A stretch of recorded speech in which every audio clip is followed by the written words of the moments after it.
Well, I've chosen something I grew up with, which is a circular plastic moulded radio, which was made in 1946. It's the Echo radio. It's called the A22, and I'll describe it to you. It's round, it's brown, and it has a chrome finish in the middle. It's round. It looks like a target, a brown target. So brown, lighter, and then the speaker, which is about the size of a human head. And the reason I've chosen it is partly because it's a great piece of design. It was in fact exhibited at the Victoria and Albert Museum in Britain Can Make It, the great exhibition of 1946. And it was the year of the foundation of the third programme on the BBC, 1946. It was also the foundation of the Arts Council. It's the year when bringing arts to the people, to broader audiences, became an important part of national policy. So this radio, in a way, symbolises that approach to the arts, which I love. In 1946, the only piece of electrical goods of any scale in the household was a radio. There weren't any tellies, there weren't any hi-fi, obviously there weren't any computers, there weren't any fridges yet. And everyone looked across the Atlantic to America as a place of unimaginable plenty, you know, the bulging fridges with wonderful food, but rationing. We had rationing just after the war. So the one piece of electric equipment in the house was a radio. And it had a huge presence in the house. It was big.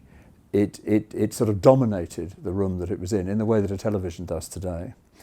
And you trusted it. You know, you heard about the budget, you heard about national events, you heard royal speeches.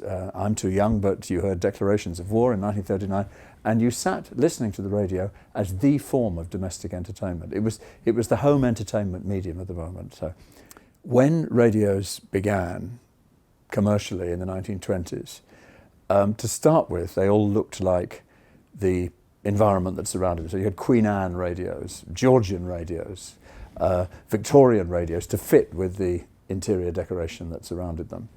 And the cabinet makers sort of hung on making them in wood, sometimes with modern Art Deco kind of decorations as well. But wood radios were basically the thing.